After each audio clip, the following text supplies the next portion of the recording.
अस्सलाम वालेकुम मेरे भाइयों और बहनों। बहुत सारे भाई ये कह रहे हैं कि भाई इस्लामी साल तो मुहर्रम से शुरू होता है, ये सूरज वाला जो साल है ना, ये ईसाइयों का है, यहूदियों का है, हिंदुओं का है, काफिरों का है। ये काफिरों का न्यू ईयर है और मुसलमानों का साल चांद वाला साल है। तो मेरे प्यारों, ये बात याद रखो कि हम लोग ना सूरज के पुजारी हैं ना चांद के पुजारी हैं। सूरज भी अल्लाह का है, चांद भी अल्लाह का है, और ये सूरज और चांद दोनों अल्लाह की मखलूक है और इंसान की खिदमत में लगे हुए।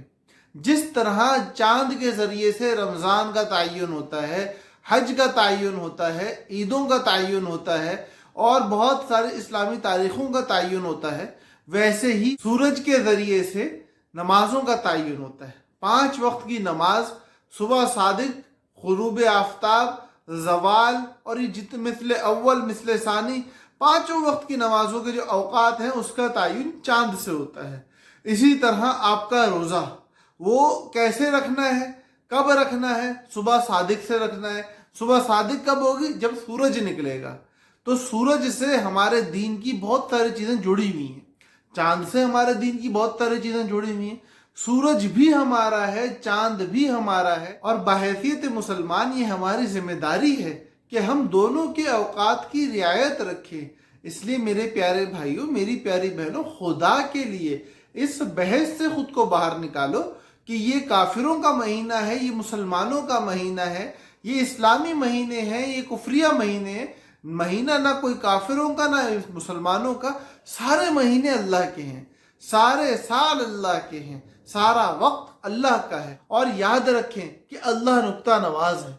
अल्लाह पाक हमारी सोचों और हमारे गुमान के मुताबिक फैसला करता है। अगर हम ये चाहें कि आइंदा आने वाले 365 दिन अल्लाह की मारिफत और मोहब्बत वाले गुजरे, तो इसके लिए अल्लाह से मांगने में क्या हर्ज है?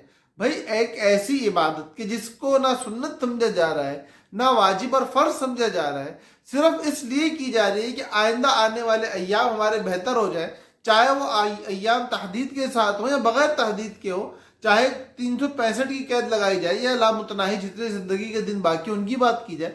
बाहर तो सूरत कम से कम एक बंदा कुछ मांग तो रहा है, ना मांगने से तो बेहतर है। तो इसलिए ये कहना कि किसी के लिए दुआया कलिमात कहना, मुबारक कहना कि अल्लाह पाक आने वाले अय्याम आपके मुबारक बनाए, अल्लाह पाक आने वाले अय्याम आपके लिए खैर और बरकत के बनाए, इसमें कोई हरज नहीं है। हाँ, इसको लाजमी समझना या इसको सवाब का काम समझना, फी नफ्सी ही, एक लेना कि दुआ देने का सवाब वो अपनी जगह में मिलेगा, लेकिन ये समझना कि इस वक्त ये दुआ देना अलग से सवाब है, ये बात नहीं है। इस चीज़ को जहन से निकाल के अगर कोई सिर्फ ये समझता हो कि चूंकि मैं अपने मुसलमान भाई को दुआ दे रहा हूँ तो अल्लाह राजी हो जाएंगे, तो ये इसमें कोई हर्ज की बात नहीं है। सूरज भी अल्लाह का है, चांद भी अल्लाह का है, दोनों साल अल्लाह के हैं। और शमसी साल हो या कमरी साल हो, हमें तो अल्लाह को पाने के लिए एक नुक्ता चाहिए, और उस नुक्ते की तलाश में ये खैर का काम कर रहे हैं। अल्लाह पाक हम सब का हामी और नासिर हो। अस्सलामु अलैकुम वरहमतुल्लाहि वबरकातुहू।